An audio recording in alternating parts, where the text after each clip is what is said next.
Shalom everyone and good morning. Today we're going to learn a short collection of 3 Talmudic stories that all deal with how to deal with poverty and financial insecurity. It's a beautiful stories, very deep, and we're going to learn them as usual using a Hasidic lens, the more mystical, deeper interpretations of the Torah. We're going to try and see what they mean. This is also a continuation of our series in the book Keter Shem Tov, the book of the Torahs from the founder of Chassidut, Rabbi Baal Shem Tov, because it starts out with one of the Perushim, Torah number 5 from that book. But we're going to start with the Talmud. We're going to open this collection of stories, and we're going to go over them one by one and unfold them, see what they mean. So these stories appear in tractate Ta'anit. Ta'anit deals with a state in which there is no rain. No rain means no bread, no food, means poverty, it means hunger. And the world is plagued by something very, very difficult, and this is of course very apt for the situation we find ourselves in right now. And this tractate in the Talmud is full of many stories that have to do with people dealing with a state of not having the plenty that they're accustomed to. So these 3 stories are all about the same person. They're all about one of the greatest sages, of one of the greatest Tanaim.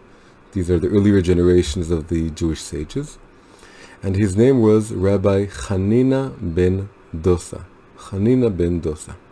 Hanina, that's his name. Ben Dosa means he was the son of Dosa. Hanina, the son of Dosa. And he was one of the greatest sages who ever lived. Many miracles are attributed to him that he would perform. And he was also incredibly poor. And these 3 stories tell us just how poor he was, but also how he dealt with this incredible poverty and financial insecurity that he found himself dealing with. So it starts with a very incredible statement, general statement. This is like an introduction to the 3 stories. It's just a general statement said about Rabbi Hanina ben Dosa. We're going to read it in literally, the way the Talmud says it. Then we're going to see how the Baal Shem Tov completely turned around what it means, and that will sort of lead us in to opening the 3 stories themselves. So I'm going to read it from the Rabbi Steinsaltz's English translation. So it starts like this. Each and every day, a divine voice emerges from Mount Horeb, from where the Torah was given. Each and every day, a divine voice emerges. The original Hebrew term is bat kol. It's like an echo or a feminine, semi-prophetic voice. Prophecy is over in the Talmudic times, but there is a kind of a remnant of prophecy, which is this feminine voice. Every once in a while they hear it in the house of study, or it comes out in the world, and the sages are able to somehow hear it and convey what it says. So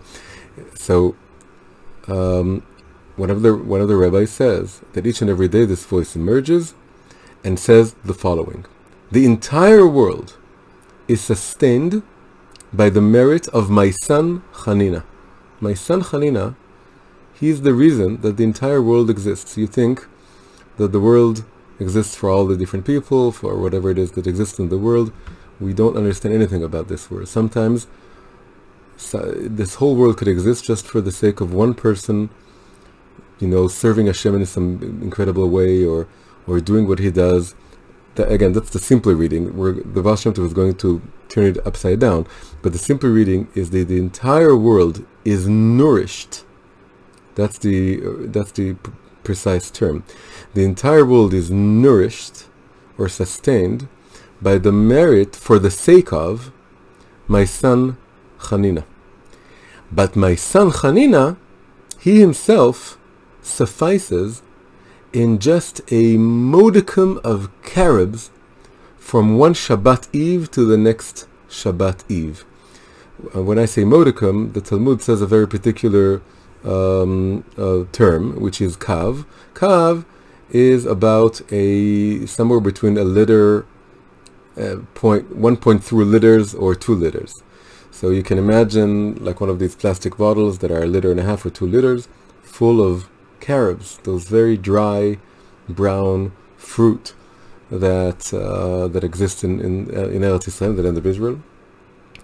And this bottle, this small modicum of carobs, was all he ate for a whole week, from one Shabbat Eve, Friday night, to the next Shabbat Eve. That includes Shabbat itself, which is a day in which we're supposed to eat 3 festive meals.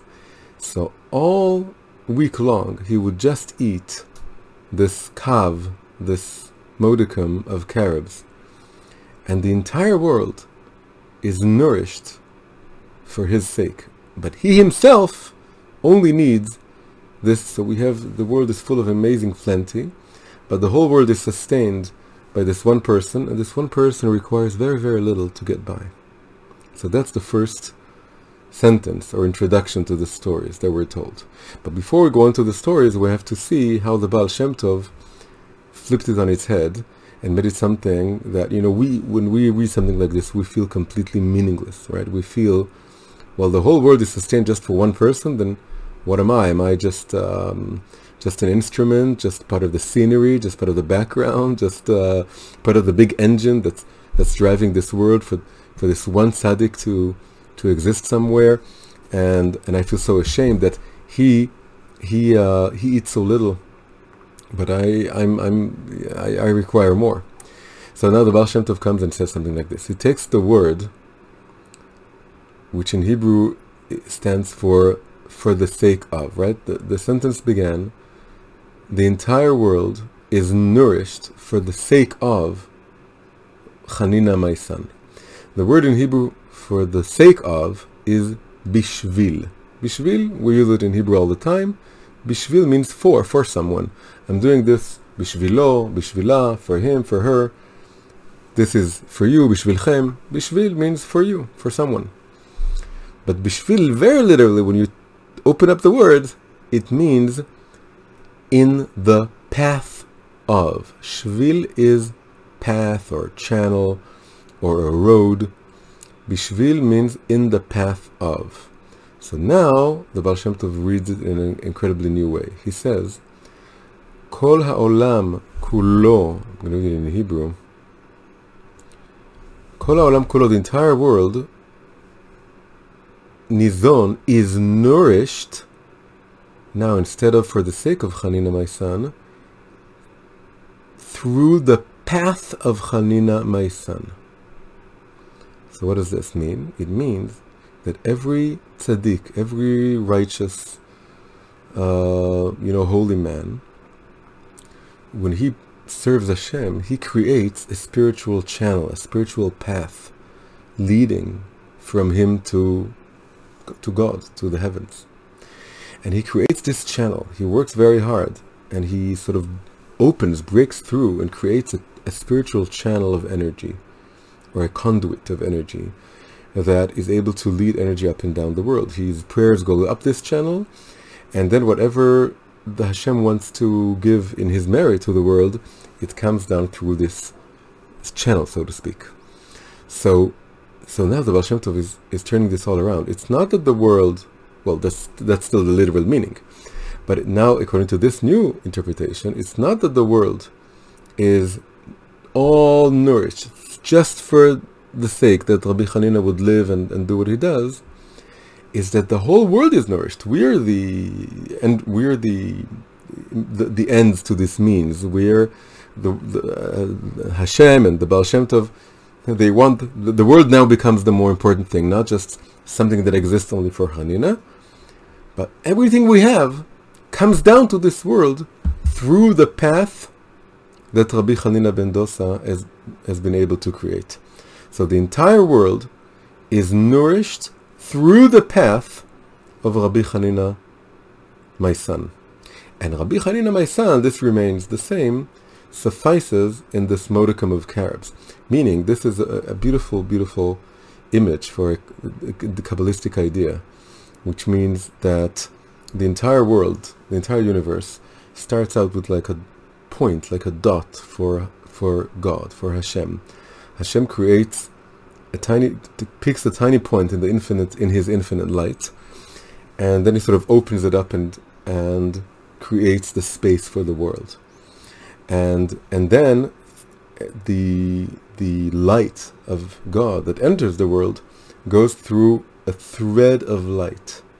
This is like an image of a thread put into a needle hole, and that nourishes the entire world. There's also a beautiful idiom said by the sages, which is "Pitchu li petach kechudo shel machat." If you open an opening the size of a needle for me in your world, because many times we live in this world and we forget about God.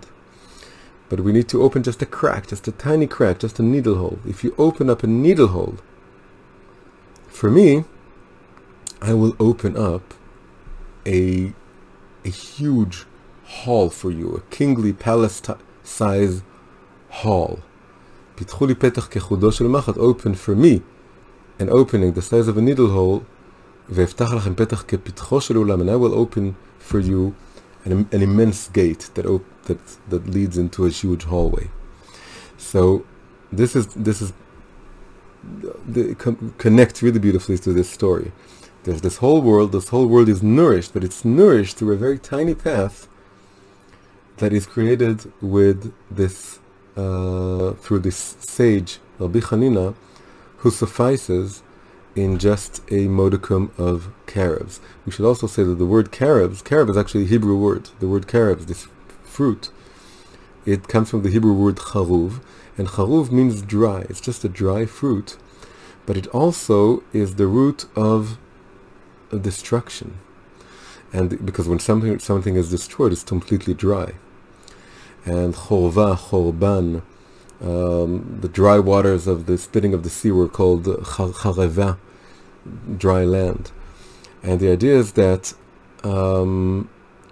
this alludes to a state. We can see this in a very negative way, but the positive way is that it alludes to something that's completely beyond this world. That compared to this spiritual level, the world is as if it's destroyed or meaningless. So Rabbi Hanina and the sages say that at the end of the history of the world, there will be a whole millennium of charuv. That's the exact word they use, just the same as the fruit. A whole millennium that will be called charuv. And the idea is not that it's not an apocalypse. It's not a destroyed world. It's a world in which we're all restful. It's really just a big Shabbat. And here he suffices in this carobs from one Shabbat Eve to the other Shabbat Eve. It's almost like saying his entire week is just one big Shabbat. On Shabbat we eat a lot, but he's Shabbat. There are two ways of understanding Shabbat. One way of Shabbat is we need to eat and enjoy this world, but of course Shabbat is also supposed to be like a mirror or a reflection, me'ein olam haba, something that is a metaphor or a parable, or again a reflection of the world to come. The world to come is a world in which we don't need any food, and it's something that we're just feel very complete and whole, connected to our souls. And when he suffices all the week with this modicum of carobs, and the carobs allude to this future Shabbat millennium, that is just a world in which all the needs of this world, we don't experience them. Everything is dry physically, but it's very rich and full spiritually. So with this, through his ability to be constantly connected through this channel to something that's above this world, the entire world is nourished. So this is just the introductory remark. And we have the simpler reading, which is that the world exists for his sake. And then we have the Hasidic interpretation, which is the world is nourished through him. And now we're going forward with the three stories. The three stories are very difficult because they describe terrible poverty, but each one of them has a happy ending in a way, and we learn something very important. And so we're going to start. I'm just going to say that the Baal Shem Tov taught us that every significant spiritual process we go through has to go through 3 steps. And he called those 3 steps submission, separation, and sweetening. First, there has to be submission. We have to admit that we don't know, or that we need to learn, that we need to develop, and if we think we're perfect, we can't do anything. So that's submission. And then through the submission, by virtue of the submission, we can do a kind of inner separation between what's higher and what's lower, what's ego, what transcends our ego. This is an internal separation. We can't do the separation if we don't do submission first. And then ultimately, it would lead us to a sweetening. Sweetening is that through this submission separation, we learn something new, we develop, we expand, we connect to ourselves in a deeper way, and it sweetens the bitterness of the first 2 stages of the submission and the separation. So we're going to see these 3 stories as corresponding to these 3 concepts. The first story is a story of submission, the second story is a story of separation, and the third and final one is a sweet story of sweetening. So, first story. Rabbi Hanina's wife. We can see this whole story. We spoke about Rabbi Hanina. What about his family? He has a wife and he has a daughter, and they're going to be part of the stories. So, Rabbi Hanina's wife would heat the oven every Shabbat Eve and create smoke because she was embarrassed by her neighbors. She actually had no flour and no dough, and she could make no chalot, the Shabbat bread. But she had nothing. But all the neighbors, all the women around her, they would have more than she does, and they would have flour, and they would make dough, and they would put it in the oven, and the oven would, the chimney would come up with smoke, and everyone could see that everyone is cooking for Shabbat. So, just a beautiful thing here. Were 3 stories. First story takes place in Shabbat Eve, and the third story also takes place in Shabbat Eve and Shabbat. And the second story, the middle story, is just a regular story. But what we see here is that the stories takes place over a week. This is the week that Rabbi Hanina suffices in one modicum of carobs from one Shabbat Eve to the other Shabbat Eve. The 3 stories are, in a way, they lead us from one Shabbat Eve to the next Shabbat Eve. So they encompass a whole week. So we're starting in Shabbat Eve. All the women are baking bread, but Rabbi Hanina's wife has no bread. So she's just heating the oven just to make it seem that people will see smoke coming out. And because she's so ashamed. But this Rabbi Hanina's wife had a certain evil neighbor. She had an evil neighbor, a wicked neighbor, who knew that she had nothing. She figured it out. She saw there's no dough. She's just heating the oven every week, just to make it seem she's really very poor, and let's make fun of her. So she says, I know they have nothing, so why are they cooking? What is all this smoke? I want to find out. So she went and knocked on the door. And again, Rabbi Hanina ben Dosa's wife was very embarrassed. So she entered, or she went up to a hidden room, a deeper room, a room that's more inside the house. That's, of course, a very significant metaphor. She's in her house, but she's in a more external room, the room that you come into.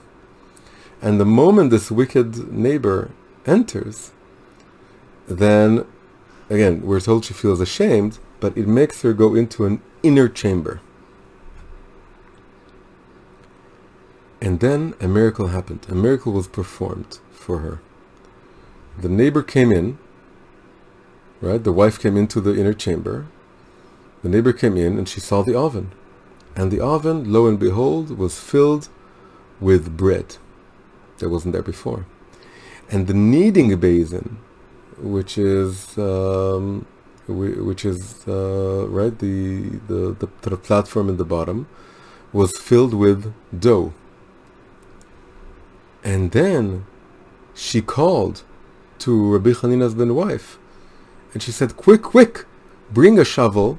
Your bread is burning." A shovel, like a small shovel that you scrap the dough when it sticks to the oven, and it says it's burning. Quickly, you have to bring something to open it.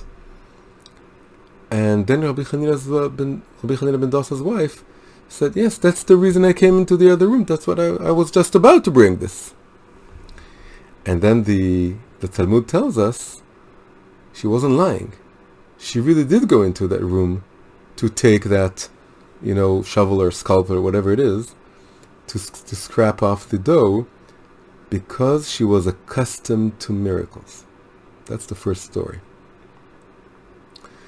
So again, on the outside, we have a story of shame.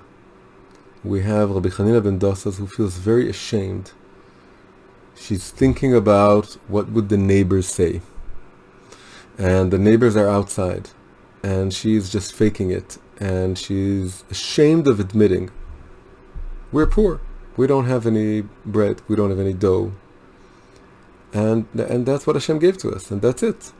She's ashamed. Why? Because she's looking at the world at that moment through an external perspective. She's looking at she's not doing this whole 3 stories are going to be like a course in learning how to look at the world through Rabbi Hanina's eyes. That he is constantly looking upwards to what's above this world, and that's the channel that he creates. The opposite of this is looking at this world and looking at how things appear on the surface. And on the surface, I have no money, I have no bread. Other people do, I don't. And I feel very, very much ashamed. And instead of directing this sorrow and this tribulation and this challenge that I have, is directing it in order to look up to Hashem and says, Hashem, what do you want to teach me? Why do I need to go through this? Instead, I'm looking at the outside, and I'm looking at the neighbors, and I'm comparing myself to other people. I'm comparing how much I have to how much they have, and I'm comparing, and not only that, not only am I comparing, but I'm looking at myself through their eyes, and that's why I'm faking it, and she's faking it, and she's having the oven burn with nothing in it. But then, when the neighbor comes in, the wicked neighbor she's nourished by this external. That's something incredible. If Rabbi Hanina's wife wouldn't care about what the neighbor thinks, the neighbor wouldn't come in. The neighbor comes in because the neighbor senses that this is a very important Kabbalistic image. The Kabbalistic image says that the world is full of, so to speak, demons. And those demons act like leeches. They're called chitzonim, the external ones. The external ones are leeches, spiritual leeches. They come from the outside world, from the world of negativity, from the world of being far away from Hashem. And they try to suck your blood, suck your life energy, your life force, so to speak. And if you let them, you uncover part of you, then you let them drink your blood. You let them, drain your energy. Don't let them. Don't open this crack for them. Don't open a hole for them. If you open it for them, they're going to come in and they're going to steal all your energy. So again, this is all a metaphor for something that is, we can sense it in our world. There are people with a very chitzoni, very external, very superficial way of looking at things. If we let them mentally into our heads, they will drain us of all our energy, because they will look at things in such a negative way, such a puny, katnuni would say in Hebrew, petty way, and they would drain you. And Rabbi Hanina's wife, in this story, she's going to evolve. But in this story, she's, or in the beginning of this story, because she's evolving in the very story itself, she's opening up this crack to the neighbor. She's letting her in, because she's thinking about what would she say. And then the neighbor comes in. And the neighbor comes in and says, you care about what I think, so I'm really going to make you care about what I think. I'm going to come into your house and I'm going to make fun of you. And it's really Rabbi Hanina's wife's fault. But as she's coming in, it says again that she's ashamed. Now we can understand this as she's ashamed of being exposed with the empty oven. But we can read it another way. Maybe because we were told that she's ashamed. It could be enough that she just goes into the inner chamber. Maybe now she's ashamed of the fact that she was ashamed before. Because we know from the end of the story that when she went into the inner chamber, she knew a miracle was going to happen. So now she's in a different state of mind. Maybe she's ashamed by the fact that she was ashamed before. This is a different kind of shame. And the first shame was a negative shame, was a shame, what would the neighbors think? Now it's a positive, constructive shame. Now she's ashamed of being ashamed before. Why am I thinking about what the neighbors would say? I need to concentrate on Hashem, on myself, on what I have to do. Going into the inner chamber symbolizes going deeper into herself and thinking, what is this poverty all about? What is this really going on here? I don't care what the neighbors say. I care about what the work that I have to do. Going into one's inner chambers means going into a place that nobody can see, that I'm not exposed, that I'm not thinking about how I'm perceived in the eyes of other people, and sort of meditating on the inside and thinking sort of why is this happening to me? And then this explains the end of the story. Because she entered the inner chamber, the miracle happened, and suddenly there was dough in the oven. Suddenly she realizes she's not poor. She has what she has. She has a modicum of carobs, and that's not nothing. That's something. And the rich man is the one who is happy with his lot, and she becomes happy with her lot. She realizes, things could be worse, and I have what I have, and I have exactly what I need in order to do my work in this world. And when this state of mind changes, then the whole house changes. The house changes, and the oven changes from a metaphor of emptiness, of not having, of poverty. It's full. It's so full. You have to scrap it off the edge of the oven. And so she was accustomed to miracles. She really had to remind herself, I see miracles all the time. We live on a modicum of carobs every week, just a small amount of carobs. And I know this. I just have to remember this. I have to remind myself that Hashem is here. He's looking after me. Everything that's coming to this world, everything I have and that I don't have, is coming from Him. And when she connected to this inner place within her, this inner chamber in her heart, and she connected back to Hashem, then miraculously the entire scenery changes. This is how it works in our lives.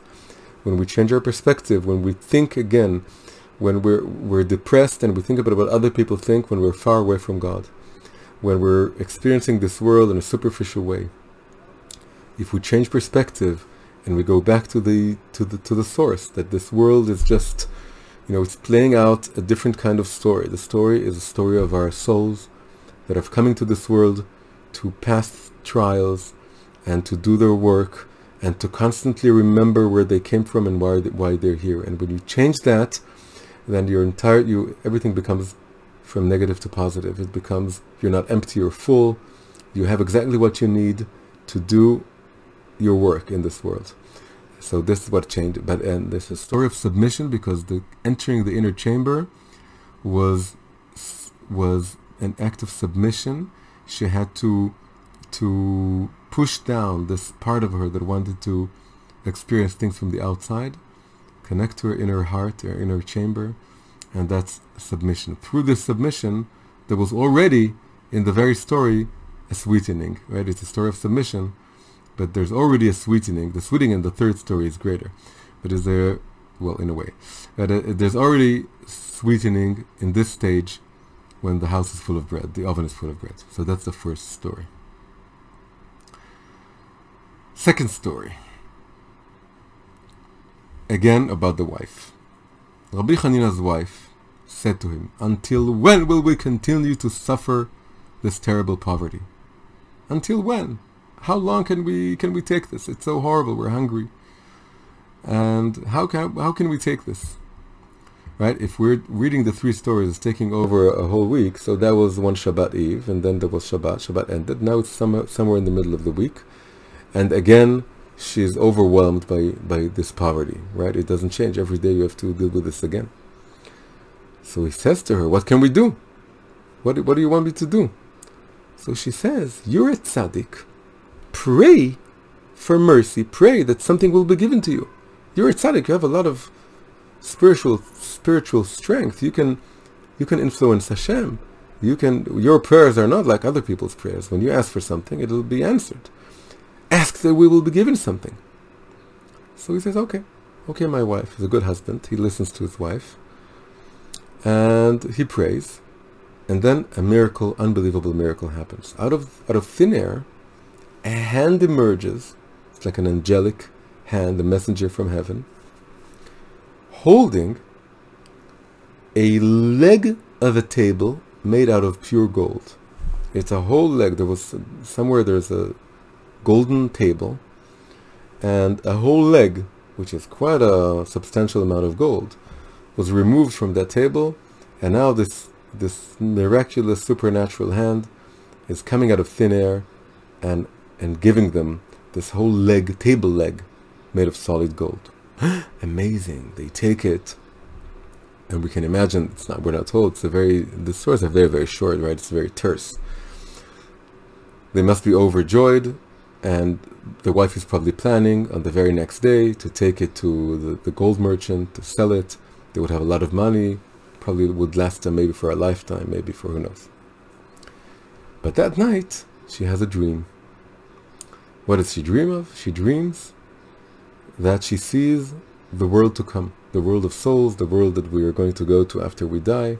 She sees the world to come, and she sees all the righteous people in heaven, and they're all eating at a golden table. They're all sitting next to a golden table that stands on three legs. But she is sitting next to a table with only two legs. So of course she realizes that what she received, this golden leg, was like, there's no such thing as a free lunch. and if you get something, miraculously, because you had to pray for it. If you get something miraculously in this world, it's taken from somewhere. It's taken from the world to come, so to speak. So we have to understand all this in a deeper way. But first we have to read the story. So anyway, she realizes that accepting this leg right now means that in the world to come, she would have a table with only two legs. And of course, this is a beautiful image for something that's unstable, because a table with two legs doesn't stand, it collapses. And she realizes that she's paying a price. It's almost like the classic story of a deal with the devil, but in a tiny, it's like a tiny example of this. The image of the deal with the devil is that the devil tells you, I'm going to give you everything you need in this world, but I'm going to take your soul. You're going to lose your soul, your conscience, whatever it is that makes your life meaningful, right? If you go for a life of crime, whatever it is, you may gain. If you steal, you can gain a lot of money, but you gave up on your own soul, your own heart. And this is a tiny example of this. If you want to get wealth in this world, well, we all hope for you that you will, but if you're doing it in a way that you bypass the kind of things you have to go through in this world, then you're paying a price on another spiritual level. And then she told this to her husband, the dream in the morning. And he told her, are you content that everyone will eat at a complete table and we will eat at a defective table? Are you okay with this? He's giving her a room. That's a beautiful thing also. We said he's a good husband. He asks her, what should we do? She says, pray. He prays.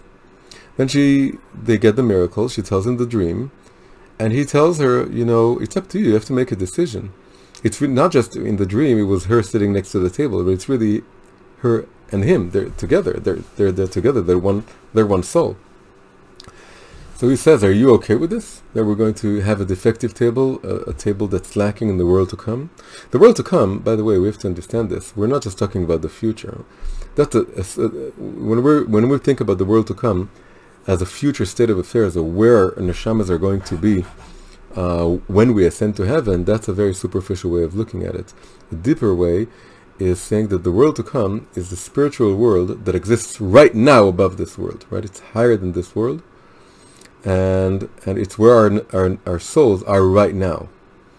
They're just the world to come in Hebrew also means the next world. Next world could be in the dimension of time, the world we're going to get to next, but it could also be the next world in the ladder of world that's contemporary. It's not what's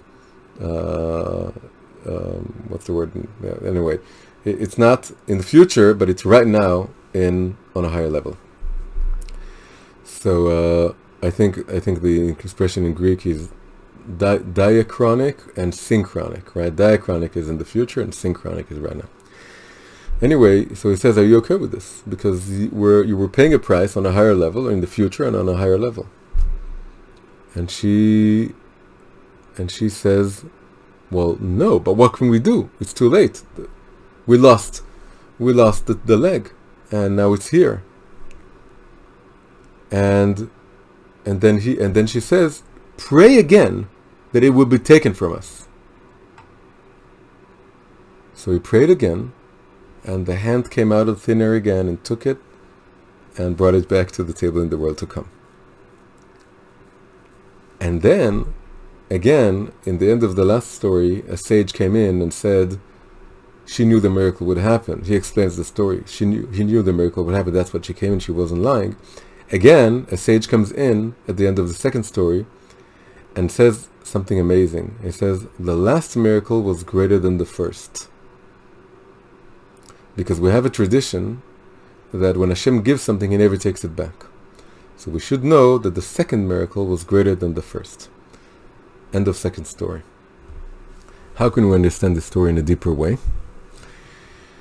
This is an amazing example of a Kabbalistic image. You know, the sages in the Talmud, they don't talk overtly about Kabbalah at all. It's not Kabbalah. The Kabbalah is the hidden level of the Torah, and this is the revealed level of the Torah. But if you know the Kabbalistic concepts, you can see that they're hidden all over the sages' stories and conversations and even halachic debates. And in this case, this screams out of the page. So in Kabbalah we have this tree of Sefirot. The tree of Sefirot, right, is the 10 emanations, divine emanations. And they're divided again according to 3 lines. Now it is said that this is a rectified state. A rectified state is we have one line, another line, then we have a middle line. The middle line is the most important line because it connects our highest soul root, the crown, and to the place that has to do with having our feet on the ground, having humility, lowliness, being connected to this world very much. And of course the two ends of this middle line are deeply connected to one another. One is called Keter, crown, the other one is called Malchut, which is kingdom or kingship. And the crown is all for the sake of kingship, and kingship is just for the sake of revealing the crown. It goes all the way down, and it connects us all the way up. That's a rectified state of the tree of Sefirot. But before, when the world has evolved spiritually, before it came into being, or as it was coming into being, there was a stage that all the Sefirot were organized only according to 2 lines. This was a state of instability. Instability means that you could go in one direction, then the other direction. First you want everything, then you want nothing. First you want this, then you want that. And that's 2 lines. That's called the world of chaos, the world of tohu. It's a world of a lot of lights and energies, but it's all jumbled together. There's instability. And then when the 3rd line, the middle line, came along, it all became balanced, and we're able to see how everything, all the different parts and pieces of our lives are all for the sake that we go through this world, we go down into this world, descent for the sake of a greater ascent. We go down to this world in order to reveal crown, our Keter, which is the world to come. Rabbi Hanina ben Dosa and his wife were allotted a certain degree of troubles they had to go through. Difficulties, poverty. They need to go through this. This is going down to Malchut, to kingship, and accepting the yoke of heaven. Because this is called in Hebrew, Ol Malchut Shamayim, the yoke of the kingdom of heaven. This is not the level of kingdom, going down into this world. When she's praying, she says, pray that we come out of this poverty, that we have, a shortcut to come out of this. So he's playing along, but he's teaching her. He wants her to see what's going on above and to see the meaning and the price of everything. And she realizes she's trying to go for the more simplistic way of going back to the world of chaos, of tohu, of superficial ideas. And then she gets it. She gets this golden leg. But when she looks, she has to dream, and she sees the world to come. By the way, just the fact that she can dream, it means that it's already happening somewhere up there. She sees, oh no, I'm paying a price. Spiritually, I'm going back to the world of chaos, to the world of instability, of being seduced by the shorter and more superficial lines of the right and the left, looking sideways, a bit like the first story. Instead of looking up and down, looking at myself in this world, looking up to what is the true meaning and purpose of all of this. And that's where my soul is if I'm taking this leg. And then this is a sort of separation. Then she makes a very, very big separation. She realizes that everything that's lacking in this world is just for the sake of revealing this crown, this soul root, her purpose in this world, that's higher. And she says, no, I want to give up this golden leg, and I want to go through the long path, not the short path. This leg is also a bit like the image of the spiritual path that Rabbi Hanina created, that we started out with, that the whole world is nourished through it. So she says, please take it back. And then we're told that this miracle was greater than the first. Why? Because it's miracle enough that she's able to receive this leg, but the greater miracle is what she's going on in herself.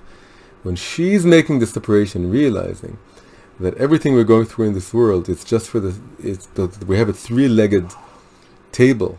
Our neshamas will be complete and whole, and would be standing on.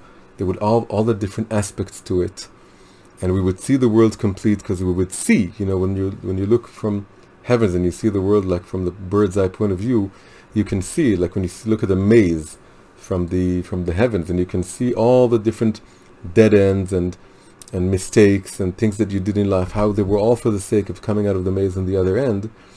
Then having those three, but by the way, when you have two legs, it's geometrically, it's like 2 points, they create a line. A line is very unstable. When you have a third leg, it turns the one-dimensional line into a two-dimensional area. That's really like looking at a map. 2 points, creating one line, is like when you're going through the maze and you don't know what's going on, and you have a path. It's one-dimensional. But the third point turns the line, the one-dimensional line, into an area, a map. That's like going up to heaven, looking at this world and seeing the full picture. The full picture is that we had a lot of difficulties and mistakes and so on, but it was all part of a greater plan, part of this greater map. But plan is also a map. So the greater miracle is that she realizes, looking at the world from a higher perspective, right? It's a continuation of the first story. Looking from a higher perspective, that she needs to go through all these difficulties, the poverty and everything, in order to be really complete, really whole within all the three legs, and including and especially the middle leg, which connects our difficulties down here with how we spiritually grow up there. End of second story. Third story. One Shabbat evening. Again, Shabbat evening, right? Rabbi Hanina suffices one modicum of carobs from one Shabbat eve to the other. This is the next Shabbat eve, the end of the stories. Rabbi Hanina saw that his daughter, now we're moving from his wife to his daughter, he saw that his daughter was very sad. He said to her, "My daughter, why are you sad?" He's so kind. And she says, "I made a terrible mistake, Father. I confused a vessel of vinegar for a vessel of oil, and I lit the Shabbat lamp with vinegar instead of oil." Right? Though the candles in those times were little plates with oil, and you put the little thread inside the oil, and you light it up, and then it gradually consumes the oil. And this is Shabbat. Shabbat we light candles. The women light candles. The daughter also lit a candle, but by mistake she filled the candle, the vessel, not with oil but with vinegar. So it started burning, but it's going to die out in a second, and they're not going to have light for Shabbat, for Shabbat. And he says to her, "My daughter, what are you concerned about? He," and this is with a capital H, we should write this, "he who said to the oil that it should burn, can say to the vinegar that it should burn." Right? For Hashem, it's no problem to have the vinegar, but the laws of nature have it that oil burns and vinegar doesn't burn. But for Hashem it's nothing. So he tells her, "Don't worry, you had a good kavanah, a good intention. You meant to light the candles of Shabbat. Don't worry. Hashem, who he said, right? The world was created with speech. Hashem said to the oil, you need to have the property of burning. You should burn." He has no problem for him. He would say to the vinegar, "You should burn now."